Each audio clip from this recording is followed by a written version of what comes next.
آپ کو پتہ ہے کہ بار بار ایک ہی بات مشرکین کی طرف سے، عذاب کب آئے گا؟ اللہ تعالیٰ نے بتایا کہ ہم نے ان کو دنیا میں قحط میں ڈالا، اس وقت بھی یہ لوگ اللہ کی طرف متوجہ نہیں ہوئے، پھر جب ہم ان سے عذاب دور کرتے ہیں تو اور اترانے لگتے ہیں اور بار بار یہ عذاب کی باتیں کرتے ہیں۔ تو اللہ نے اس آخری رکوع میں عذاب کی، جو جہنم کا عذاب دیا جائے گا نا، اس کی ہولناکیاں بیان کی ہیں اور بتایا کہ اب تو یہ عذاب مانگ رہے ہیں، لیکن جب یہ عذاب اپنی آنکھوں سے دیکھیں گے نا تو یہ اللہ سے مہلت مانگیں گے، اور جن لوگوں کا آج یہ مذاق اڑا رہے ہیں اہل ایمان کا، کل ان کو اس مذاق پہ حسرت اور افسوس ہوگا۔ اور پھر اس میں اللہ نے اپنے نبی صلی اللہ علیہ وسلم کو فرمایا اور نبی کے ذریعے جو ایمان والے لوگ ہیں ان کو بتایا کہ عذاب ایسی چیز نہیں ہے جو اللہ سے مانگی جائے، بلکہ عذاب ایسی چیز ہے جس سے پناہ مانگی جائے اللہ تعالیٰ سے، اللہ تعالیٰ کی پناہ میں آنے کی کوشش کی جائے، نہ یہ کہ اس کو آپ مانگیں عذاب۔ تو اسی مضمون سے یہ رکوع شروع ہو رہا ہے۔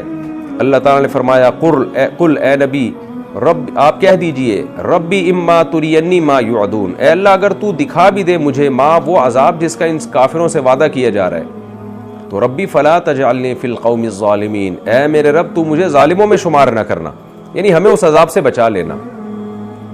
تو یہ بتایا جا رہا ہے کہ ایمان والوں کی تو یہ سوچ ہوتی ہے، وہ عذاب مانگتے نہیں ہیں اور اللہ سے ساتھ ساتھ یہ دعا بھی مانگ رہے ہوتے ہیں کہ اللہ کافر لوگ جس عذاب کا مطالبہ کر رہے ہیں تو وہ عذاب دکھا ہی نہیں، لیکن اگر تو نے دکھانا بھی ہے تو ہمیں ان لوگوں میں شامل نہ کرنا، ہمیں اس عذاب سے بچا لینا۔ تو پیغمبر صلی اللہ علیہ وسلم کو اس دعا کی تلقین کی جا رہی ہے، تو ظاہر ہے پیغمبر کے ذریعے پوری امت کو دعا کی تلقین کی جا رہی ہے، اور اس میں یہ میسج بھی دیا جا رہا ہے اہل کفر کو کہ جو ایمان والے لوگ ہیں، جو اچھے لوگ ہیں، ان کا یہ انداز ہوتا ہے کہ وہ اللہ کے عذاب سے پناہ کی دعائیں مانگتے ہیں۔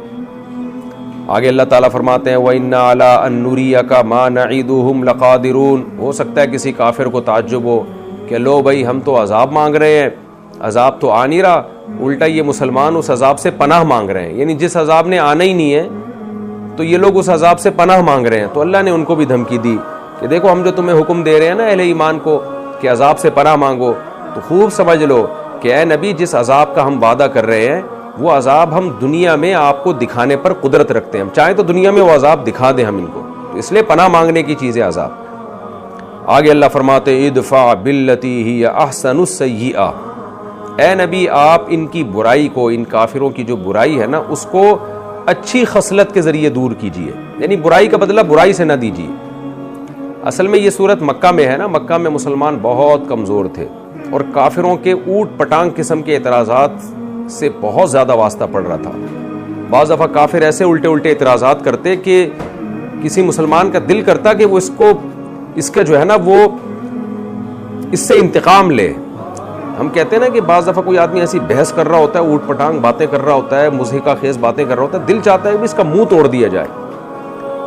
تو اللہ تعالیٰ اہل اسلام کو کہہ رہے ہیں، نبی صلی اللہ علیہ وسلم کو اور نبی کے ذریعے تمام صحابہ کو اللہ فرما رہے ہیں کہ دیکھیں آپ نے ان کی بد کلامی، بد تہذیبی کا جواب بد تہذیبی سے نہیں دینا، بلکہ برائی کو آپ نے دور کرنا ہے احسن طریقے سے، جس کی تفسیر میں کہا گیا کہ نرم لہجے سے، کیونکہ مسلمانوں کے پاس نہ طاقت ہے نہ قوت ہے۔ اگر ابھی مسلمانوں نے لڑنا شروع کر دیا اور انتقام لینا شروع کر دیا تو پہلے ہی ظلم کی چکی میں پس رہے ہیں اور پسنا شروع ہو جائیں گے، کیونکہ طاقتور یہ لوگ ہیں۔ تو ایک مطلب تو اس آیت کا یہ بیان کیا گیا، دوسرا یہ بیان کیا گیا ہے کہ شریعت کے لیے تو آپ انتقام لے سکتے ہیں، اپنے نفس کے لیے انتقام نہ لیں۔ تو دونوں کا حاصل ایک ہی ہوگا، کیونکہ شریعت آپ کو انتقام سے روک رہی ہے، انتقام لیا تو نقصان ہوگا آپ کو، اسلام دھستا چلا جائے گا۔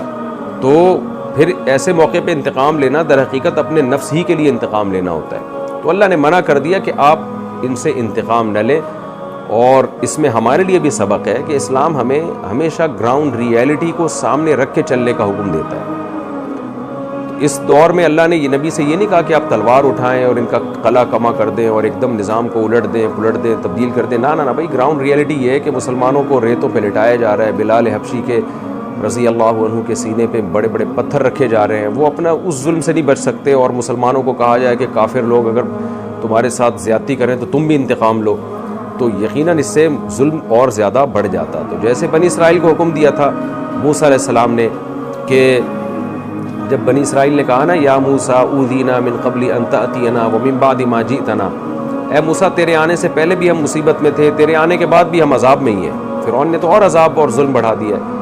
تو موسیٰ علیہ السلام نے کیا کہا تھا کہ یا قوم استعینوا باللہ واصبروا، اے میری قوم اللہ سے مدد مانگو اور صبر کرو بس۔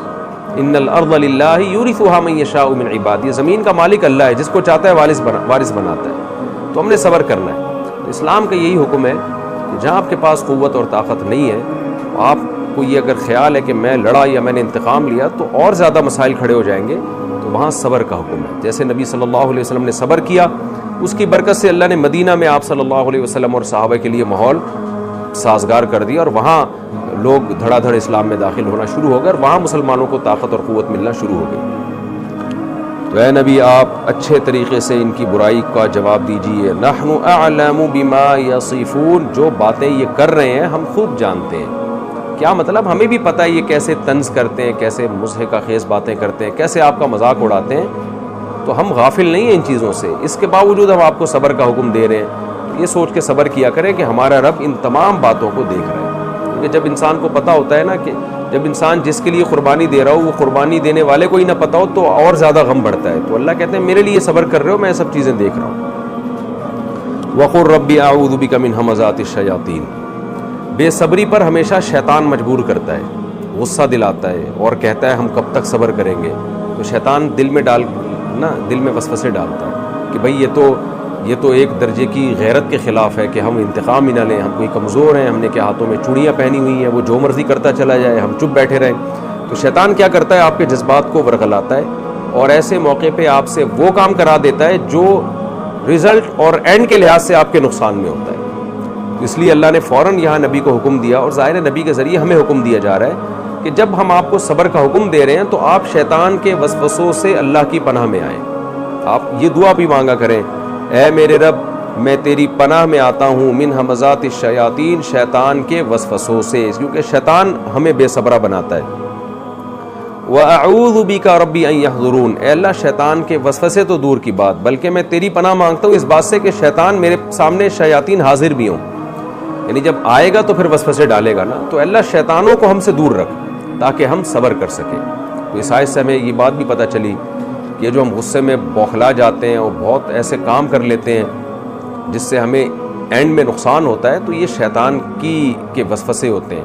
اور آپ دیکھیے کہ دین کے لیے بھی غصہ کرنے کی ایسے موقع پہ اجازت نہیں ہے جس کے سائیڈ ایفیکٹ زیادہ ہوں۔ صحابہ کا انتقام اپنی ذات کے لیے نہیں تھا، دین کے لیے تھا، تو وہاں بھی اللہ کہہ رہے جہاں صبر کرنا ہے نا تو وہاں شیطان کے وسوسوں سے پناہ مانگنی ہے۔ وجہ کیا ہے کہ شیطان دین کا لیبل لگا کے تم سے وہ کام کروائے گا جو تمہارے لیے نقصان دہ ہوگا، اور آج بھی یہ ہو رہا ہے۔ بہت سے مواقع ایسے ہیں جہاں دیندار لوگوں کو صبر کرنا چاہیے، مگر وہ کہتے ہیں یہ غیرت کے خلاف ہے صبر کرنا، ہم تو بولیں گے، ہم تو آواز اٹھائیں گے، ہم تو یہ کر دیں گے، ہم تو یوں کر دیں گے۔ تو شیطان ان کو یہ پٹیاں پڑھاتا ہے کہ تم دین کے لیے کر رہے ہو، تم عشق خدا کے عشق میں، رسول کے عشق میں یہ کام کر رہے ہو، تو وہ لیبل اچھا لگا دے گا، حالانکہ وہ ایسا کام ہو رہا ہوتا ہے جس کا رزلٹ اینڈ مسلمانوں کے لیے نقصان دہ ہوتا ہے۔ تو اس سے پتہ چلا کہ دینی حمیت اور دینی غیرت بھی شرعی حدود کے اندر ہوگی تو فائدہ ہوگا، ورنہ دینی حمیت اور غیرت بعض دفعہ لیبل دینی حمیت اور غیرت کا ہوتا ہے، لیکن اس غیرت کے پیچھے اصل میں شیطان ہوتا ہے جو غیرت کے نام پہ آپ سے الٹے کام کرا رہا ہوتا ہے۔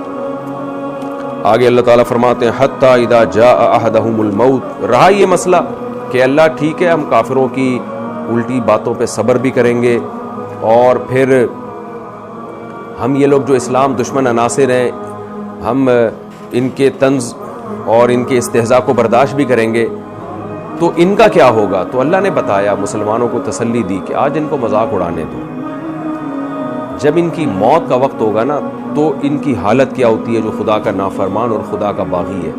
تو اللہ نے فرمایا حتیٰ، یہاں تک کہ مطلب یہ کہ یہ سیٹ اپ اسی طرح چلتا رہے گا، یہ کافر لوگ اسی طرح مذاق اڑاتے رہیں گے اور اسلام کو فالو نہیں کریں گے، لیکن ہوتا کیا ہے حتیٰ، یہاں تک کہ اذا جاء احدہم الموت، جب ان میں سے کسی ایک کے پاس موت آتی ہے۔ اذا کے بعد جب ماضی آئے نا تو یہ فیوچر ہی کے معنی میں ہوتا ہے کہ یعنی اس کا مطلب ہوتا ہے جب ایسا ہو۔ تو اذا جاء احدہم الموت، جب ان میں سے کسی ایک کے پاس موت آتی ہے، قال، تو یہ کافر کیا کہتا ہے؟ رب ارجعون، اے میرے رب مجھے واپس لوٹا دے۔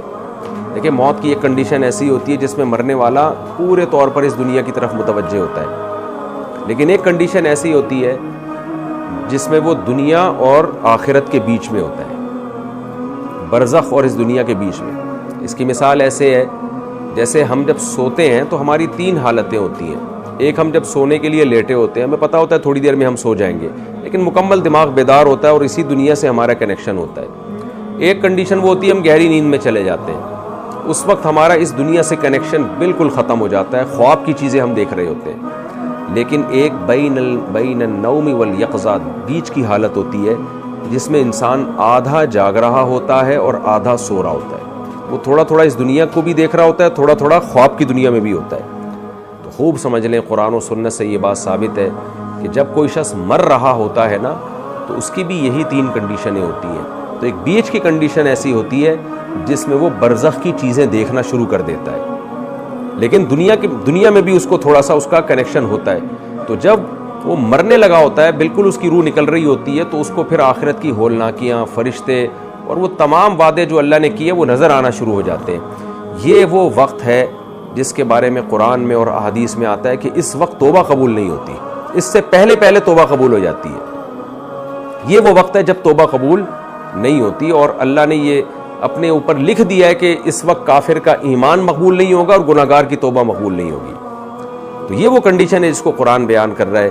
حتیٰ اذا جاء احدہم الموت، اللہ فرماتے ہیں یہاں تک کہ ان میں جب کسی کے پاس موت آتی ہے اور وہ برزخ کی چیزیں دیکھنا شروع کر دیتا ہے، اس کو یقین آ جاتا ہے کہ وہ فرشتے آ رہے ہیں میری روح کو قبض کرنے کے لیے اور عذاب کے فرشتے آ رہے ہیں، تو کیا کہتا ہے؟ رب ارجعون، اے میرے رب تو مجھے واپس لوٹا دے، لعلی، شاید کہ میں، شاید سے مراد ہے یعنی یقیناً۔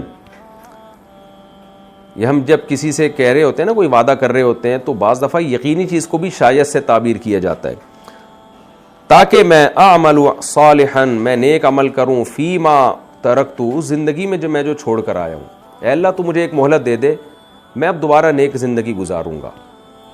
کلا، ہرگز ایسا نہیں ہوگا، یعنی اللہ تعالیٰ کیا فرماتے ہیں؟ ہرگز ایسا نہیں ہو سکتا، اب تجھے دوبارہ زندگی نہیں مل سکتی۔ انہا کلمتن، یہ ایک کلمہ ہے، ہوا قائلہا، جس کا یہ کافر کہنے والا ہے۔ کیا مطلب؟ اصل میں اللہ اس کو کمپیئر کر رہے ہیں توبہ سے۔ آپ جتنے بھی بڑے گناہگار ہو، آپ نے ساری زندگی کفر میں گزاری، جب تک موت نہیں آئی ہے، آپ اگر اللہ سے یہ کہہ دیں کہ اللہ تو مجھے مہلت دے دے، میرے سارے گناہوں کو معاف کر دے، تاکہ اب تک جو میری زندگی گزری ہے نا میں اس کی اصلاح کر لوں اور میں دوبارہ وہ برائی نہ کروں، تو آپ موت سے پہلے جب یہ جملہ کہتے ہیں نا، اللہ کی نظر میں اس جملے کی بڑی ویلیو ہے۔ قرآن و سنت سے پتہ چلتا ہے بہت ویٹ ہے اس جملے کا، تو اللہ کی نظر میں اس جملے کا بہت وزن ہے۔ حدیث میں آتا ہے نا، اللہ تعالیٰ فرماتے ہیں یا عبادی لو بلغت ذنوبک عنان السماء ثم استغفرونی، یا عبادی لو بلغت ذنوبکم عنان السماء ثم استغفرونی لغفرت لکم ولا ابالی۔ اے میرے بندو، اگر تمہارے گناہ زمین اور آسمان کا خلا پور کر لے اور پھر تم مجھ سے توبہ کرو، میں معاف کر دوں گا اور میں کسی کی پرواہ نہیں کروں گا۔ نبی صلی اللہ علیہ وسلم نے فرمایا 2 قطرے جہنم کی آگ کو بجھا دیتے ہیں، ایک شہید کا قطرہ زمین پہ، خون کا قطرہ زمین پہ گرنے سے پہلے، اور ایک گنہگار کی توبہ سے، گنہگار جو ہے جو توبہ کر رہا ہو اس کی آنکھوں سے نکلا ہوا قطرہ، اللہ کے خوف سے آنکھوں سے نکلا ہوا قطرہ۔ تو ایک توبہ کا جو لفظ ہے نا، جو آپ زبان سے نکالتے ہیں کہ اللہ جو کچھ ہو چکا معاف کر دے، آئندہ نہیں کروں گا، یہ اتنا وزنی جملہ ہے اللہ کی نظر میں کہ یہ آپ کے ساری زندگی کے گناہوں کی دیواروں کو ڈھا دیتا ہے۔ یہ تو اللہ اس توبہ والے جملے سے کمپیئر کر رہے ہیں اس کافر کی توبہ یا اس گناہگار کی توبہ جو موت کے وقت ہوگی، اس میں اللہ فرماتے ہیں کلا، اب اس جملے کی کوئی ویلیو نہیں ہے، انہا کلمتن، اس کی بس اتنی ویلیو ہے کہ یہ ایک کلمہ ہے، ایک جملہ ہے، ایک سینٹنس ہے۔ کلمہ سے مراد جو اصطلاح میں جس کو کلمہ کہتے ہیں وہ نہیں، عربی کی گرامر کی اصطلاح میں تو کلمہ ورڈ کو کہتے ہیں، یہاں کلمہ سے مراد کلام، یہ محض ایک کلام ہے، ایک سینٹنس ہے، ہوا قائلھا، جو اس کافر کی زبان سے نکلا ہے، اس سے زیادہ میری نظر میں اس کی کوئی ویلیو نہیں ہے، حالانکہ نکلا کتنے اخلاص کے ساتھ ہے، وہ دل کی گہرائیوں سے کہہ رہے کہ میں واقعی سچی توبہ کروں گا۔ اللہ کہتے ہیں اس کی کوئی ویلیو نہیں ہے۔ وَمِن وَرَائِهِمْ بَرْزَخٌ، اور اب اس کے بعد ایک پردہ ہے، یعنی اللہ نے اس حیات کو جو موت اور آخرت کی زندگی کے بیچ والی حیات کو پردے سے تعبیر کیا، کیونکہ یہ ایسا پردہ ہے جس میں نہ آپ ادھر جا سکتے ہیں نہ آپ آخرت کی زندگی کی طرف جا سکتے ہیں، یعنی ریورس نہیں ہے، اس لیے اس کو پردے سے تعبیر کیا کہ اب اس میں واپس نہیں لوٹ سکتے، آپ آڑ کھڑی کر دی ہم نے موت اور اس دنیاوی زندگی کے درمیان۔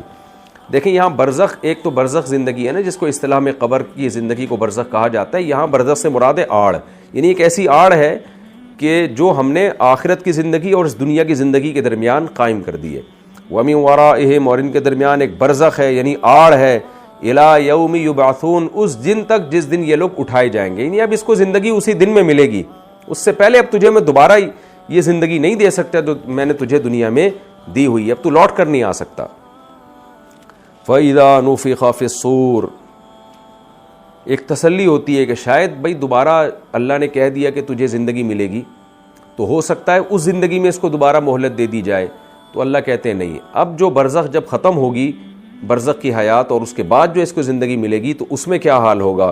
فَإِذَا نُفِخَ فِي الصُّورِ، پس جب سور میں پھونکا جائے گا، فَلَا أَنْسَابَ بَيْنَهُمْ، کوئی آپس میں نسب نہیں ہوگا، یعنی ایسا نسب جو ایک دوسرے کے کام آ سکے، کیونکہ وہ نسب جو کام ہی نہ آ سکے اس کا ہونا نہ ہونا برابر ہے.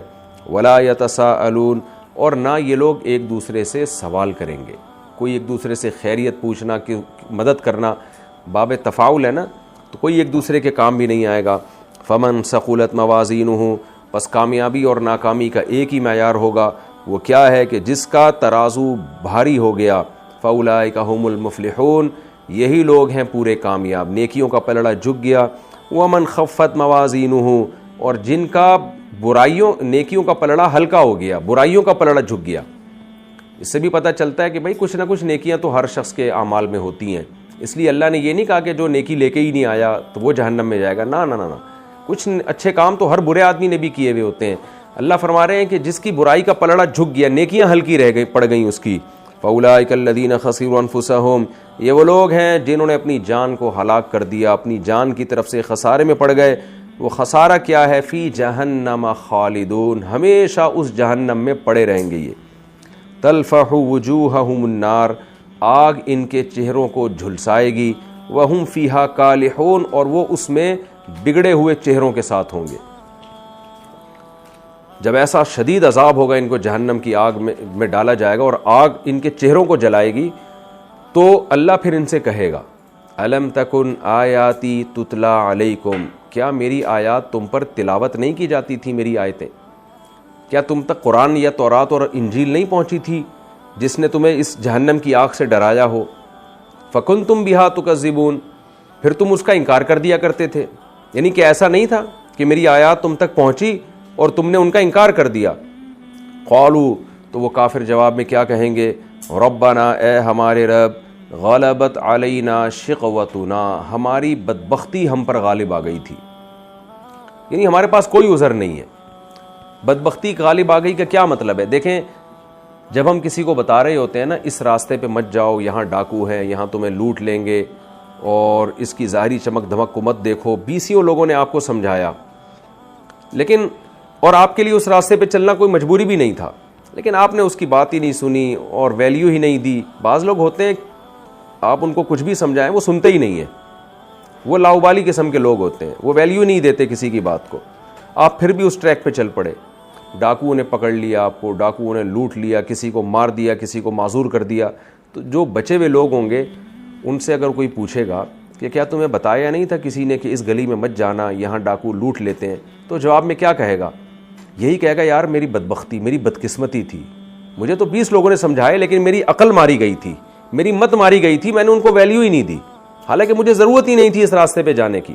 بالکل یہی اسٹائل قیامت کے دن کافر کا ہوگا. وہ کہے گا ہم نے ویلیو ہی نہیں دی. موسیٰ کلیم اللہ نے کیا کہا، ابراہیم خلیل اللہ نے کیا کہا، یہ دنیا میں اتنے سارے آسمانی مذاہب جو پیغمبروں کو ماننے والے تھے، یہ قرآن کو اللہ نے کتنی عزت دی ہے. کتنے لوگ حرم میں 5-5 10-10 لاکھ لوگ امام کے پیچھے ہاتھ باندھ کے قرآن سن رہے ہوتے ہیں.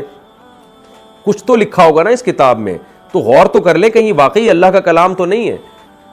کیوں پوری دنیا میں ایک ہی قرآن پڑھا جاتا ہے؟ کیوں 1400 سال سے ایک ہی قرآن ہے جو ایسی حفاظت ہوئی ہے؟ تو کیا یہ اس کی علامت نہیں کہ یہ اللہ کا کلام ہے؟ تو کافر کہے گا یہ ساری چیزیں ہمارے سامنے تھیں، ہم نے ہر موضوع کو اہمیت دی ہے، لیکن ہم نے اس کو اہمیت ہی نہیں دی، ویلیو ہی نہیں دی کہ کہیں واقعی اللہ کا کلام تو نہیں ہے اور کہیں اس میں جو باتیں لکھی ہوئی کہیں سچ تو نہیں ہے. تو یہ ویلیو نہ دینا اس کی علامت ہے کہ ہماری بدبختی ہم پہ غالب آ گئی تھی، ہم نے جانا ہی جہنم میں تھا. تو یہ وہی انداز ہوگا جو دنیا میں ایک انداز ہوتا ہے کسی شخص کا کہ جب آپ اس کو 20 دفعہ سمجھاتے ہیں کہ یہ مت کرنا یہ مت کرنا، پھر بھی وہ کر لیتا ہے اور بعد میں اس کو نقصان ہوتا ہے، تو وہ کیا کہتا ہے کہ یار میری بدبختی تھی، مجھے تو 20 لوگ سمجھا چکے تھے.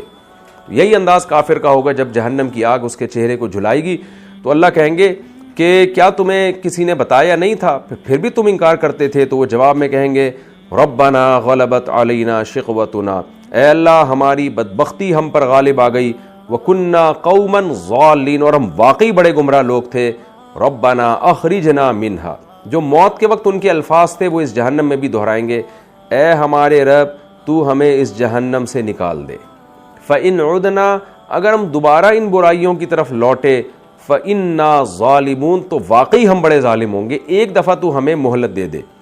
قال، اللہ جواب میں کیا کہیں گے، اخسئوا فیہا، ذلیل ہو کر پڑے رہو اس میں، ولا تکلمون، اور مجھ سے کلام بھی مت کرو۔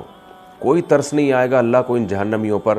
اللہ اپنے اصول اور ضابطوں کا بہت پکا ہے، اس نے لاکھوں پیغمبر بھیجے، آسمانی کتابیں بھیجیں اور ہر طرح سے حجت کو تمام کر دیا۔ اس کے بعد اللہ کہتا ہے مجھے ترس نہیں آئے گا۔ آپ دیکھیں نا، ہر موضوع کو اہمیت دی جاتی ہے، جب دین کی بات کی جاتی ہے، نصیحت کی جاتی ہے، تو ہم اس کو ویلیو ہی نہیں دیتے، یہ بھول جاتے ہیں کہ ہم خود بنے تھوڑی، ہمیں کسی نے بنایا ہے، کوئی ہمیں کھلا پلا رہا ہے، اس کی نعمتوں سے تو صبح و شام لطف اندوز ہوتے ہیں، اس کی سننے کے لیے کوئی بھی تیار نہیں ہے آج۔ میں تو افسوس کرتا ہوں، ہمارے ملک میں پہلے ہمارے سیاسی لیڈر جو ہے نا، کچھ اسلام کی بات کر لیا کرتے تھے کہ اسلام کے نام پہ ہم نے یہ ملک لیا ہے تو میں اسلام نافذ کروں گا، اس بیس پہ ان کو ووٹ مل جاتا تھا۔ اب تو مذہبی جماعتوں نے بھی اسلام کا نام لینا چھوڑ دیا ہے، ان کو پتہ ہے کہ سائنسی ترقی کی اور ایجوکیشن کی اور ملکی معیشت کی بات کرو گے، صحت کی بات کرو گے تو ووٹ ملے گا، اسلام کی بات کرو گے تو ووٹ ہی نہیں ملے گا آپ کو۔ تو اسلام اور اللہ اور اس کے رسول اور اس کی کتابیں ہماری نظر میں بہت ہی یعنی دوسرے درجے کی چیزیں بن چکی ہیں یہ۔ تو یہی ہے، اللہ کہے گا تم نے ویلیو نہیں دی، تو وہ جواب میں کہیں گے اللہ تو ہمیں بھیج دے، ہم نے اگر دوبارہ یہ سب کچھ کیا تو ہم واقعی بڑے ظالم ہیں۔ اللہ کہے گا ذلیل ہو کر پڑے رہو، مجھ سے کلام مت کرو، انہ کان فریق من عبادی، بے شک دنیا میں میرے بندوں میں ایک جماعت ایسی بھی تھی، یقولون، جنہوں نے میری باتوں پر عمل کیا، وہ مجھ سے دعائیں مانگا کرتے تھے، ربنا آمنا، اے ہمارے رب ہم ایمان لے کر آئے، فاغفر لنا ورحمنا، تو ہمارے گناہوں کو معاف کر دے، توبہ کی انہوں نے سچے دل سے، اور یہ دعا کرتے تھے اللہ ہم پہ رحم کر، یعنی ان کی نظر میں اس چیز کی بڑی ویلیو تھی کہ ہماری مغفرت بھی ہو جائے اور ہم پہ رحم بھی ہو جائے، وانت خیر الراحمین، اور ہمیں رحمت کے واسطے بھی دیتے تھے کہ اللہ تو سب سے بہتر رحم کرنے والا ہے۔ تو جب وہ یہ دعائیں مانگتے تھے اور ان کے یہ جذبات تھے تو تم کیا کرتے تھے، فاتخذتموہم سخریا، تم نے ان کو مذاق ٹھہرا لیا تھا۔ جیسے آج بھی ہے، کوئی شخص دین پہ چلنے کی کوشش کر رہا ہے، لوگ کیا کہتے ہیں، دنیا چاند پہ پہنچ رہی ہے، دنیا یہ کر رہی ہے، دنیا وہ کر رہی ہے، اور یہ دیکھو یہ اسلام کی اور مذہب کی باتیں کرتے ہیں۔ کچھ دن پہلے میں نے دیکھا نا، مولانا طارق جمیل صاحب کا کسی نے مذاق اڑایا، چند سائنسدانوں کے بیچ میں ان کی تصویر لگائی اور کہا وہ دیکھو وہ سائنٹسٹ کیا کیا کر رہے ہیں اور یہ حوروں کے فضائل بیان کر رہے ہیں، یعنی یہ شو کیا کہ یہ قوم کے بیکار ترین لوگ ہیں معاذ اللہ۔ تو عنقریب آپ کو انشاءاللہ قیامت کے دن پتہ چل جائے گا کہ کون بیکار تھا اور کون کارآمد تھا۔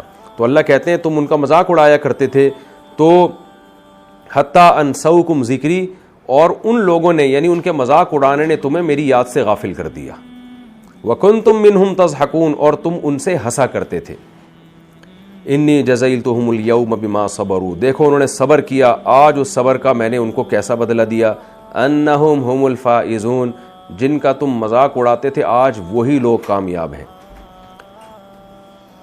قال کم لبثتم فی الارض عدد سنین، اللہ پھر ان سے کہے گا بتاؤ جس دنیا کے پیچھے تم نے اس آخرت کی زندگی کو برباد کیا، بتاؤ اس دنیا میں تم رہے کتنا عرصہ ہو۔ قالوا لبثنا یوما او بعض یوم فاسأل العادین، اے اللہ شمار کرنے والوں سے پوچھ لے، ہم تو ایک دن یا آدھا دن رہے، یعنی قرآن یہ بیان کر رہا ہے کہ یہ 50 60 70 سال کی زندگی ان کو آخرت کے مقابلے میں ایک دن یا آدھا دن لگے گی۔ قال ان لبثتم الا قلیلا، اللہ کہے گا واقعی تم دنیا میں بہت تھوڑے رہے ہو، لو انکم کنتم تعلمون، کاش تم یہ باتیں پہلے جان لیتے تو اس دنیا سے اتنا دل نہ لگاتے جتنا تم نے اس دنیا کو تم نے ویلیو دی ہے۔ افحسبتم انما خلقناکم عبثا، اللہ کہیں گے اب بتاؤ تم جو پیغمبروں کی دعوت پر تم نے لبیک نہیں کہا تو کیا تم نے یہ سمجھ رکھا تھا کہ ہم نے تم کو بیکار پیدا کیا ہے، کھاؤ پیو موج مستیاں کرو اور مر جاؤ؟ تو پوری کائنات تمہارے لیے، تمہیں کسی کام کے لیے نہیں بنایا تھا۔ یہ ایک ایسا سوال ہے نا، سائنسدانوں سے بھی کیا جا سکتا ہے، کافروں سے بھی کیا جا سکتا ہے، اور ہر طبقے سے اس سوال کا کسی کے پاس جواب نہیں ہے۔ وہ تمام لوگ جو مذہب کو نہیں مانتے، کسی کے پاس جواب نہیں ہے۔ اللہ کہیں گے کیا تم نے یہ گمان کر رکھا تھا ہم نے تم کو بیکار پیدا کیا ہے؟ بس ویسے ہی کھاؤ پیو مرو اور ختم. وَأَنَّكُمْ إِلَيْنَا لَا تُرْجَعُونَ, اور تم نے ہماری طرف لوٹ کے نہیں آنا. کیا تمہارا یہ گمان تھا؟ یعنی تم اس جنت جہنم کا انکار کر کے آئے اور یہ سمجھ بیٹھے کہ کچھ بھی نہیں ہے, مر کے مٹی ہو کے ختم ہو جائیں گے. فَتَعَالَ اللَّهُ الْمَلِكُ الْحَقُّ, بس اللہ وہ ذات بلند ہے جو بادشاہ ہے برحق, یعنی وہ اس عیب سے پاک ہے کہ انسان جیسی ذہین مخلوق کو صرف موت دینے کے لیے پیدا کر دے, وہ ایویں ہی پیدا کر دے پوری کائنات اور اس کے پیچھے کوئی مقصد ہی نہ ہو. اللہ نے تو بتا دیا مقصد ہے آزمائش. تو کافر کہتا ہے نہیں ہم آزمائش کے لیے پیدا نہیں ہوئے, تو پھر کس کام کے لیے پیدا ہوئے؟ تو ایک ہی جواب رہتا ہے کھانے پینے اور موج مستیوں کے لیے. تو اللہ کہتے ہیں اللہ اس عیب سے پاک ہے, لا الہ الا ہو, وہ برحق خدا ہے اور وہی ہے. اللہ نے مشرکین پر بھی آخر میں رد کر دیا کہ وہی برحق معبود ہے, رب العرش الکریم, اور عزت والے رب کا عرش کا مالک ہے. اور آخر میں اللہ توحید پر اس مضمون کو ختم کر رہے ہیں, کیونکہ مشرکین تو خدا کے منکر نہیں تھے, وہ مشرک تھے. پھر آخر میں اللہ نے دھمکی دی وَمَن يَدْعُ مَعَ اللَّهِ إِلَٰهًا آخر, جو اللہ کے ساتھ کسی اور معبود کو بھی پکارے گا, لا برہان لہ بہ, اس شخص کے پاس اس معبود کے برحق ہونے کی کوئی واضح دلیل نہیں ہے, فَإِنَّمَا حِسَابُهُ عِندَ رَبِّي, تو اس شخص کا حساب اللہ کے پاس ہے, یعنی اللہ حساب لے گا. إِنَّهُ لَا يُفْلِحُ الْكَافِرُونَ, واقعی جو اللہ کی آیات کا انکار کرنے والے لوگ ہیں وہ کامیاب نہیں ہوتے. وَقُلْ رَبِّ اغْفِرْ وَارْحَمْ وَأَنْتَ خَيْرُ الرَّاحِمِينَ, یہ کافر تو مذاق اڑاتے رہیں گے جنت جہنم کا. اللہ اہل ایمان کو نبی کے ذریعے یہ حکم دے رہا ہے کہ آپ یہ دعا مانگا کریں, اے میرے رب میری مغفرت بھی کر دے, ورحم, اور مجھ پر رحم بھی کر, اور تو بہترین رحم کرنے والا ہے. کیونکہ مومن اور کافر میں یہی بنیادی فرق ہے جس پر اللہ نے اس صورت کو ختم کیا. کافر لاؤبالی ہو کے دنیا کی مستیوں میں گم ہو کے زندگی گزارتا ہے, آخرت میں چیخو پکار کرے گا. اور مومن دنیا ہی میں اللہ سے دعا اصل میں ایک جذبے سے تعبیر ہے. جو دعا مانگتا ہے ظاہر ہے سچی دعا میں عمل بھی داخل ہے نا. تو اس لیے اے نبی آپ نے کیا کرنا ہے, اللہ سے دعا مانگنی ہے, اور ظاہر ہے جب دعا مانگنے ہیں تو اسباب بھی اختیار کرنے ہیں کہ اے میرے رب تو میری مغفرت بھی کر دے اور ہم پہ رحم بھی کر, کیونکہ تو سب سے زیادہ رحم کرنے والا ہے. تو اللہ اہل ایمان کو کہہ رہا ہے کہ اس جذبے کے ساتھ تم زندگی گزارو کہ اپنے گناہوں کی معافی کی بھی تم کو فکر ہو اور اللہ کے رحمت کے بھی تم طلبگار رہو. بہت اہم صورت تھی یہ, الحمدللہ ختم ہو گئی, اور بہت عجیب و غریب مضمون پہ اللہ نے اس کو ختم کیا. ہم سب اللہ سے دعا مانگتے ہیں کہ رب اغفر ورحم وانت خیر الراحمین, اے اللہ ہم سے جو کچھ کوتاہیاں ہوئیں تو معاف کر دے اور ہم پر رحم کر, تو سب سے زیادہ رحم کرنے والا ہے. ہمیں دنیا بھی چاہیے, دنیا کی نعمتیں بھی, لیکن دنیا کی نعمتیں ملیں نہ ملیں ان کی ہماری نظر میں اتنی ویلیو نہیں ہے, لیکن ہم آخرت کے عذاب کو برداشت نہیں کر سکتے. دنیا پرس آدمی کو تو اس سے کوئی غرض نہیں ہے کہ آخرت ملے نہ ملے. اے اللہ ہمیں سب سے پہلے آخرت کی ضرورت ہے, اس کے بعد ہم تجھ سے دنیا کی نعمتوں کے طلبگار ہیں.